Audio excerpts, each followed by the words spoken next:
Pasangan suami istri ini hidup bersama selama 40 tahun lebih. Mereka menjalani hari-hari seperti biasa, hingga pada akhirnya mereka merasakan kejenuhan pada masing-masing dari diri mereka terhadap pasangan. Dan tentu saja ada bumbu-bumbu lain yang mencoba menghiasi hidup mereka. Ya, film dengan judul Swaying Water Lily yang dirilis pada tahun 2016 yang lalu akan menceritakan kisah mereka.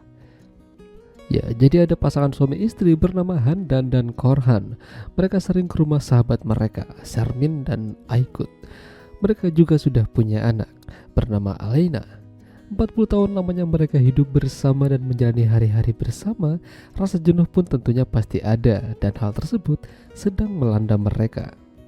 Korhan yang bekerja menjadi seorang atasan di salah satu perusahaan merasa bosan dengan apa yang terjadi pada kehidupan rumah tangganya bersama Handan. Begitu pula dengan Handan. Namun, dia masih bisa mencari kesibukan lain dengan berbelanja dan hangout sendirian tanpa memikirkan beban. Anaknya ia tinggal di rumah bersama pembantunya. Terkadang kalau dia benar-benar bete, dia akan mengajak Shermin buat ketemuan bersama anak-anak. Di sini, Handan minta saran sama Shermin, kira-kira kegiatan apa yang cocok untuknya demi mengisi waktu luang. Ya, tentu saja Shermin menyarankan untuk menulis saja. Soalnya, Shermin itu sendiri adalah seorang penulis dan udah banyak buku yang ia terbitkan. Bahkan, namanya juga sudah dikenal oleh banyak orang. Hari-hari, Handan dan Korhan bersama terkadang makan di luar dan ketemu sama kliennya Korhan. Namun di sini Korhan bukannya mendukung apa yang ingin dikerjakan Handan, dia malah menyepelekannya. Yang lebih parahnya lagi, dia berbicara seperti itu di hadapan kliennya. Dari situ agak membuat Handan jadi sedikit kesal. Harusnya suaminya mendukung, bukannya membuat malu istrinya di hadapan orang lain. Tapi setelah itu Korhan minta maaf dan esok harinya Handan dibelikan laptop baru supaya Handan bisa memulai untuk membuat tulisannya. Dia memanfaatkan itu dengan pergi ke kafe sendirian dan menulis di sana. Lalu tak lama Shermin muncul dan ikut join dengannya.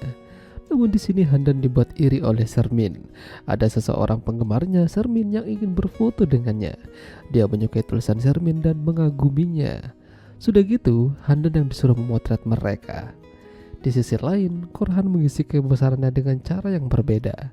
Ya, dia pergi ke rumah kliennya yang lain dan makan siang bersama di sana. Entah mungkin mereka sudah begitu apa belum, yang jelas Korhan menikmatinya. Dan terkadang, Korhan juga pergi ke rumah Shermin. Alasannya ingin membicarakan hobi barunya Handan memulai sebagai seorang penulis. Korhan tidak begitu yakin dengan apa yang dikerjakan istrinya. Namun kedekatan mereka ini membuat suami Shermin jadi curiga dan memperingatkan Shermin untuk tidak terlalu sering berduaan meskipun hanya sebatas teman. Hubungan Korhan dan Handan ini makin lama makin hampa.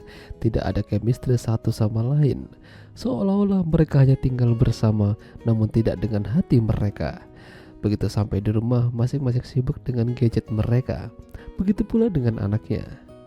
Hingga suatu hari, Handan ketemuan sama Shermin membicarakan Korhan. Jadi, dia pernah melihat Korhan chattingan sama orang lain jam 1 malam. Nampaknya bukan dengan kliennya. Soalnya, dia senyum-senyum sendiri. Handan merasa kalau Korhan selingkuh sama orang lain. Tapi, Shermin tidak begitu yakin dengan ucapan Handan. Korhan adalah orang baik. Mana mungkin dia bertingkah seperti itu. Intinya jangan suuzon dulu. Hingga suatu malam mereka makan bersama di sebuah restoran. Seperti biasa membicarakan masalah pekerjaan dan lain-lain sebagainya. Ketika Shermin izin ke toilet, Korhan juga menyusulnya. Korhan masuk ke toilet wanita, alasannya karena dia tidak sadar. Namun di sini dia mencoba menganu Shermin. Beruntung Shermin masih bisa ingat dan memarahi Korhan. Itu adalah kejadian yang memalukan. Tidak seharusnya Korhan bertingkah seperti itu. Semenjak itu, Korhan dan Shermin jadi agak canggung-canggungan. Lalu mereka lanjut pergi nonton konser di salah satu kafe. Sampai malam mereka teler di sana. Begitu sampai di rumah, Korhan mengajak Handan untuk begituan. Namun sayangnya dia tidak mau. Hal ini memang membuat Korhan jadi bete. Tapi pada akhirnya Handan mengaku salah karena tidak berbakti pada suaminya. Mereka berbaikan dan kembali menjadi keluarga yang utuh. Ya, itulah tadi alur cerita film Swaying Water Lily. Jika kalian suka dengan video ini, jangan lupa untuk tinggalkan like dan sampai jumpa lagi.